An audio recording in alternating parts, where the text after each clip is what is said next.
Yes, so I'm back with another video. देखिए आज हम बात करने जा रहे हैं Faraday's laws of electrolysis. Faraday's laws, Michael Faraday बड़ा गजब का इंपॉर्टेंस है इस लॉ का। वो इस एस्पेक्ट से भी कि जब इलेक्ट्रॉन की डिस्कवरी नहीं हुई थी, है ना, तो उससे पहले हमें चार्ज का पता तो सब कुछ चल गया था कि डिपॉजिट हो रहा है, चार्ज फ्लो कर रहा है, करंट की स्टडी बड़े अच्छे से चल गई थी पहले से। तो इलेक्ट्रॉन का पता होने से पहले ही कि पहले जो फ्लो ऑफ इलेक्ट्रॉन को स्टडी करते थे ना, कि वो चार्ज के फॉर्म में ही करते थे कि कितना चार्ज फ्लो हो रहा है उसके फॉर्म में। तो माइकल फैराडे उसके बाद फिर ये इस लॉ के बेसिस पे बाद में हमें इलेक्ट्रॉन और चार्ज उनमें एक रिलेशन भी मिलता है, इस वजह से भी ये यूजफुलनेस बढ़ती है इसकी। और इनका कंट्रीब्यूशन केवल यहीं पे नहीं है इलेक्ट्रोलाइसिस पे, इन्होंने बेंजीन की डिस्कवरी भी की थी माइकल फैराडे ने, तो बड़ी गजब की बात है। और फिजिक्स में भी इनका बहुत कंट्रीब्यूशन रहा है उसके डेवलपमेंट में। तो यहां पर क्या है इलेक्ट्रोलाइसिस में, अभी तक हम एक इलेक्ट्रोलाइसिस का कॉन्सेप्ट पढ़ते हैं ना कि इलेक्ट्रोलाइसिस क्या चीज है, कौन से वीक होंगे, कौन से स्ट्रॉन्ग होंगे। लेकिन माइकल फैराडे का ये जो कॉन्सेप्ट है ये हमें क्वांटिटेटिव एस्पेक्ट भी बताता है उसका, कि क्वांटिटेटिवली हम वैल्यूज का डिटर्मिनेशन कैसे कर सकते हैं। अब चार्ज, मास, है ना, charge current, charge equivalent mass, ये चीजें हैं सब्सटेंस की, उनमें क्या रिलेशन होगा, तो वो चीज हमें फैराडेज लॉज ऑफ इलेक्ट्रोलाइसिस देते हैं। तो देखते हैं कैसे ये प्रोग्रेस करता है। Faraday's laws of electrolysis, Faraday's laws of electrolysis, right. Two laws इन्होंने रखे थे। क्या क्या इनका फर्स्ट लॉ क्या कहता है, बड़ा सिंपल सा, आज तो हमें वो चीज अंडरस्टूड लगती है। चलिए इसमें से पहले एक ही को कंसीडर करते हैं कि if we consider only the electrolytic solution of this one, electrolytic solution of only this silver nitrate, तो ये इसके इलेक्ट्रोड पर कितना मास डिपॉजिट होगा या फिर वहां से कितना लिबरेट होगा, वो मास चार्ज के बीच में कितना करंट फ्लो हो रहा है उसके डायरेक्टली प्रोपोर्शनल होता है। यही फर्स्ट लॉ कहता है। What is first law? In the process of electrolysis, right, in the process of electrolysis, the mass deposited or liberated, right, at an electrode is directly proportional to the charge, इसमें जितना charge flow होगा, charge supplied to the electrolytic solution. What is it? I repeat and write the mathematical expression along with the statement. कैसे? mass of a substance is directly proportional to the charge, total charge, ये चीज supplied to an electrolytic solution, या m proportional to q। ये है main first law. अब एक चीज पता है हमें, दैट q चार्ज जो होता है, this is I t, product of electric current and time, या I is equal to Q upon T, वहीं से आया है कॉन्सेप्ट। अच्छा, तो M proportional to I T हमें मिलने जा रहा है यहां पे। फिर instead of this proportionality M is equal to यहां पर Z I T, we introduce constant of proportionality Z, इसको हम यहां पर बोलते हैं, क्या है ये जेड? जेड इज इलेक्ट्रोकेमिकल, वैसे तो हम चैप्टर में ही है ना, इलेक्ट्रोकेमिस्ट्री का चैप्टर है, तो इलेक्ट्रोकेमिकल ध्यान रख सकते हैं आप लोग, इलेक्ट्रोकेमिकल इक्विवेलेंट इसका नाम है, राइट जी। Okay, M is equal to ZIT. This is the mathematical conclusion of first law of electrolysis. इस तरीके से सेकंड लॉ क्या कहता है? सेकंड लॉ, ये फिगर मैंने स्केच किया हुआ है for the second law of electrolysis. अच्छा, तो इससे भी कुछ पता चल रहा है आप लोगों को दैट यहां पर क्या है, ठीक है, 3 ले लिए हैं, तो एनी नंबर हो सकता है। इनफैक्ट अगर हम कुछ इलेक्ट्रोलाइटिक सॉल्यूशन जो हैं like silver nitrate, copper sulphate and dilute sulphuric acid we have taken here, कि इलेक्ट्रोलाइटिक सॉल्यूशंस को सीरीज में कनेक्ट करें, और ये है बैटरी से कनेक्ट कर रखा हमने इनको सीरीज में, तो क्या रहता है इनमें, equal amount of current flow होता है, इक्वल करंट फ्लो होगी end of course for equal time. तो इस केस में सेकंड लॉ ये बोलता है कि इस केस में when various electrolytic solutions are connected in series, then the mass of substances deposited at the electrodes or liberated from the electrodes is directly proportional to their equivalent masses. उनके equivalent mass, यहां पर क्या बोल रहे हैं हम कि mass is directly proportional to the equivalent mass in the case of series connection of various electrolytic solutions.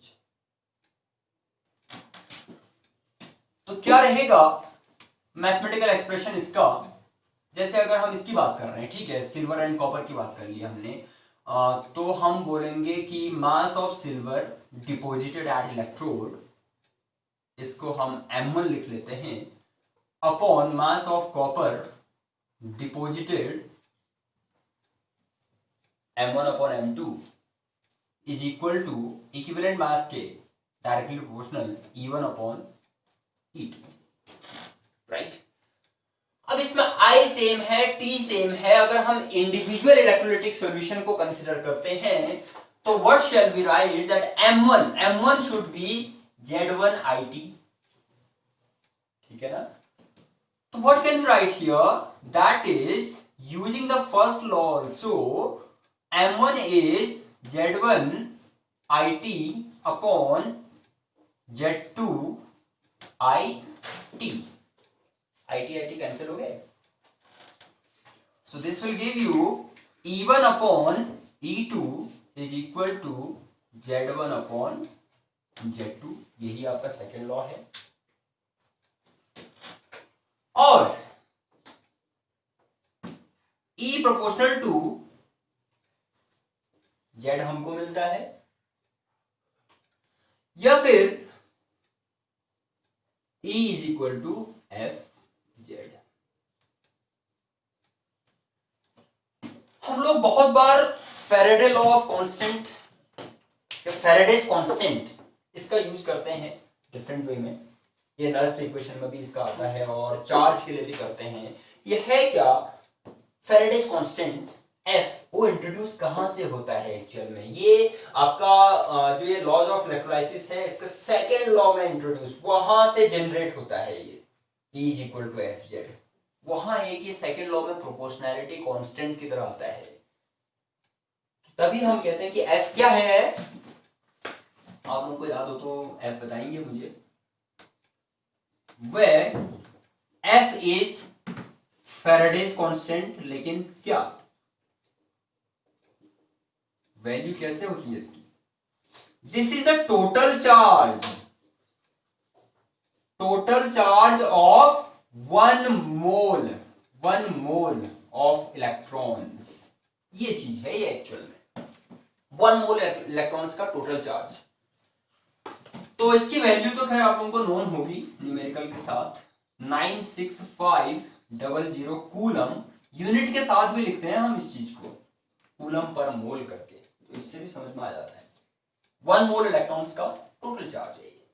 Actual value तो इसकी आएगी 96,478 के आसपास, बट हम उसको for our convenience in the numericals और in the calculations we use it 96500. It has already become conventional now. तो 96500 लेने में कोई बुराई नहीं है। F इज इक्वल टू ये रहेगा, इसमें कहां से आएगा, इधर। तो ये दोनों न्यूमेरिकल्स में क्या रहे, कभी कभी ये दोनों के दोनों इन्वॉल्व हो सकते हैं, हमें z फाइंड करना होता है, तो यहीं से आता है E is equal to F Z से, z is equal to E upon F, तब जाके हम यहां यूज करेंगे। देखते हैं इनसे रिलेटेड कुछ न्यूमेरिकल्स कैसे जाते हैं, उनको देखते हैं क्या करेंगे हम न्यूमेरिकल्स को सॉल्व करने के लिए। Numericals on Faraday's laws. देखिए कि न्यूमेरिकल है आपका स्पेसिमेन क्वेश्चन पेपर का, state Faraday's law of electrolysis, ठीक है, फर्स्ट लॉ ऑफ इलेक्ट्रोलाइसिस, एक तो ये पूछ रखा है इसने, साथ में calculate the charge required in terms of Faraday, F के फॉर्म में हमने चार्ज लिखना है, for the reduction of 1 mole of Cu positive 2, Cu positive 2 copper ion से, हमारा जो क्यूप्रिक आयन है, क्यूप्रिक आयन से कॉपर में रिडक्शन करने के लिए चार्ज पूछ रखा है। इसके लिए इक्वेशन लिखनी पड़ेगी हमें, Cu प्लस 2 रिडक्शन, रिडक्शन में क्या होता है, गेन ऑफ इलेक्ट्रॉन्स, तो इसको न्यूट्रलाइज करने के लिए we need 2 moles of electrons. देखिए एक्चुअल में होता है वही है, हम सीधे 2e बोल देते हैं, 2 इलेक्ट्रॉन बोल देते हैं, एक्चुअल में होता नहीं है, ये मोल में होता है। 1 mole of Cu positive 2 requires 2 moles of electrons to be reduced into Cu। ये एक्वस से सॉलिड में आने में 2 moles of electrons are required.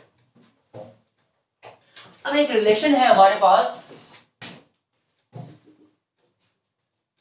चलिए उसको अगर लिखते हैं सही से तो क्या होगा, यहां पर number of electrons gained in this reduction is equal to 2 moles, right. ये क्या है, n, small n, let us write it small n, because एक फॉर्मूला है हमारे पास, so charge required Q is equal to NF करके formula है, Q is equal to NF, ये भी होता है अभी, एक तो Q is equal to IT होता है, ठीक है, और दूसरा है Q is equal to NF यहां पे। तो F के फॉर्म में हमसे पूछ रखा है, that is we are going to get Q is equal to N, मतलब यहां पर 2 हो गया, 2F, बस केवल इतना सा पूछ रखा है इन्होंने कि फैराडे के टर्म्स में ही हमने चार्ज कैलकुलेट करना है। तो इस तरीके से होगा, आप लोगों को पता होगा तो बहुत जल्दी काम हो जाएगा, है ना। और न्यूमेरिकल ले लेते हैं कुछ अलग वैरायटी।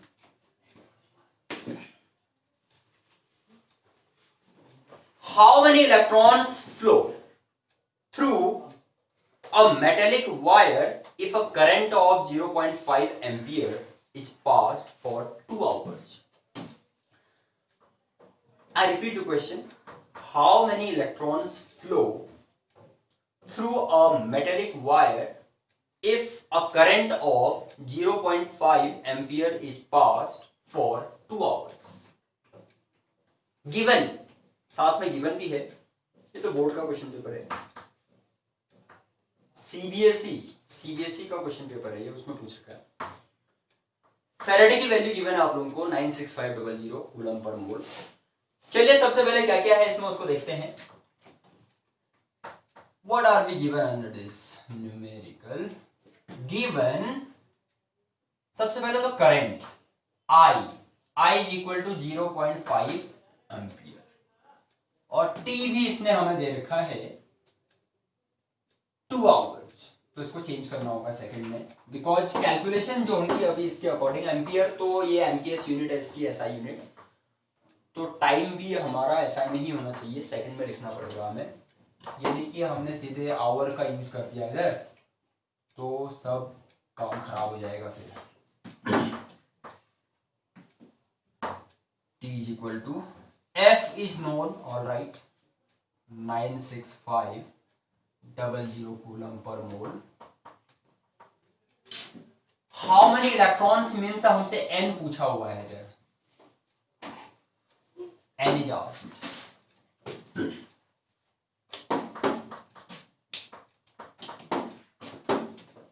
2 hours means 2 into 60 यहाँ पर, ठीक है, ये मिनट में आ गया अभी, into 60 अब सेकंड में आया।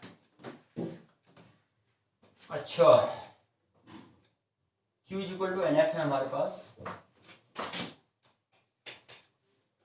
so using Q is equal to NF, that is Q की जगह IT लिखिए, IT is equal to NF, देखिए इसका ऐसे भी इंटरकनेक्शन बन सकता है, तो N is equal to IT upon F. I is 0.5 and T is 2 into 60 into 60. This whole divided by F means 96500 1212. ये जीरोस कैंसिल हो गए इसके, 6 6 या 36 एंड 2 को 0.5 से मल्टीप्लाई करेंगे तो 1 हो गया, तो 36 डिवाइडेड बाय 965 ये आ रहा है। ये जो आएगा ये मोल्स में होगा, हाँ ये मोल्स में आएगा। इसको हम 36 इसको एवोगैड्रो नंबर से मल्टीप्लाई करना पड़ेगा, तभी नंबर ऑफ इलेक्ट्रॉन आ जाएंगे सीधे। हाउ मेनी इलेक्ट्रॉन्स पूछा था हमसे, 6.022 into 10 raised to the power 23 upon 965, इतने सारे इलेक्ट्रॉन्स फ्लो करेंगे, ठीक है। तो ये इसको कैलकुलेट करके कितना मिलेगा, 2.246 into 10 raised to the power 22 electrons, because यहीं पर है ना, ये पॉइंट में आएगा मोल में, 1 मोल से छोटा है वो, तो तभी ये 10 raised to power 22 में आ रहा है। So this is the answer.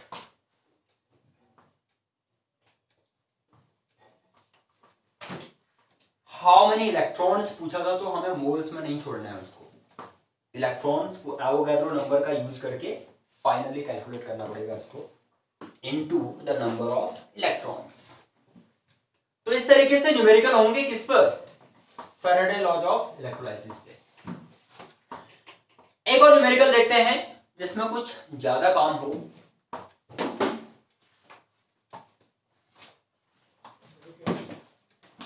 The question is ISC 2019 का क्वेश्चन है। Calculate the mass of silver deposited at cathode when a current of 2 amperes is passed through a solution of silver nitrate for 15 minutes. Calculate the mass of silver deposited at cathode, ठीक हो गया, when a current of 2 amperes is passed, मास निकालना है, 2 amperes passed for 15 minutes, ठीक है। यहां पर हो जाना चाहिए इसमें थर्ड न्यूमेरिकल। क्या क्या गिवन है, सबसे पहले उसको लिखिए। Current I is equal to 2 ampere and T is equal to 15 minute, means 15 into 60 seconds, and atomic weight of silver given है हमें, weight of Ag 108, इसका भी ध्यान रखना, दिस इज ग्राम पर मोल। F की वैल्यू हमें पता है, अच्छा, और M फाइंड करना है, कितना मास डिपॉजिट हुआ है।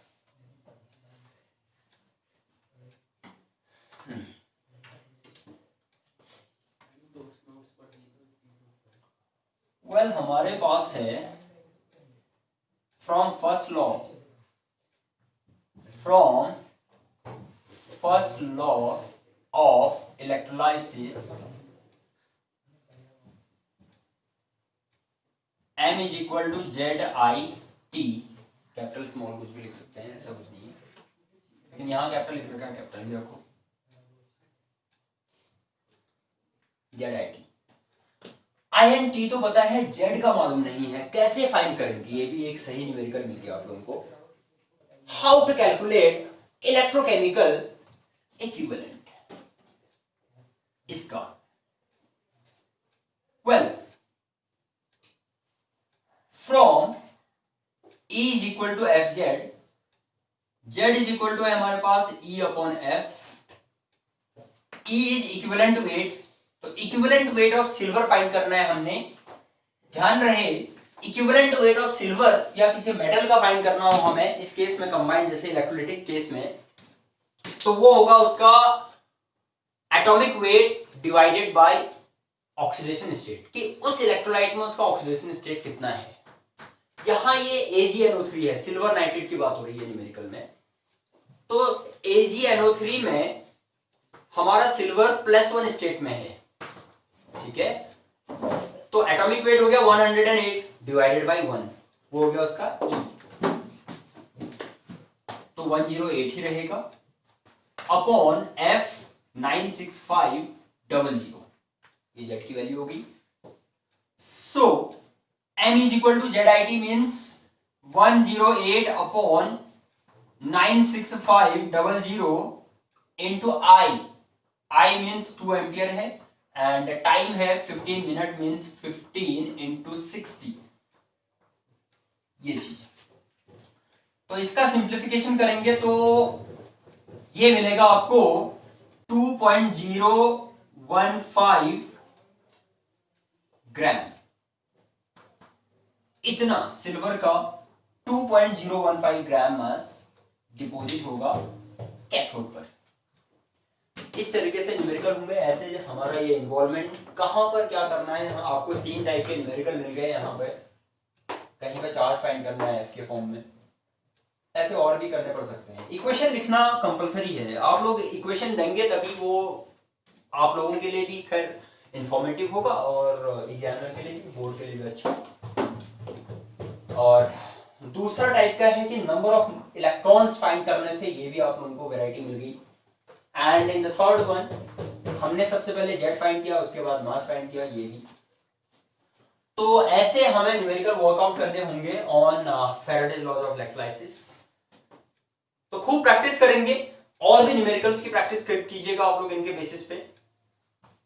इस टॉपिक को अच्छे से ग्रैब कीजिए, और भी अपनी क्लास को, अपने सिलेबस को अच्छे से ग्रैब करने के लिए आप लोगों को क्या करना है, सब्सक्राइब करना है। बख्शाली एजुकेशन चैनल को सब्सक्राइब कर लीजिए, फिर देखिए आप लोगों को यहां से मैटर ही मैटर मिलता है। खूब प्रैक्टिस होगी आप लोगों की, बस प्रैक्टिस करने वाले चाहिए, फॉलो करने वाले चाहिए, ठीक है। Thank you for watching, subscribe करना ना भूलें, और अब ऑल खूब स्टडी कीजिए, प्रैक्टिस कीजिए।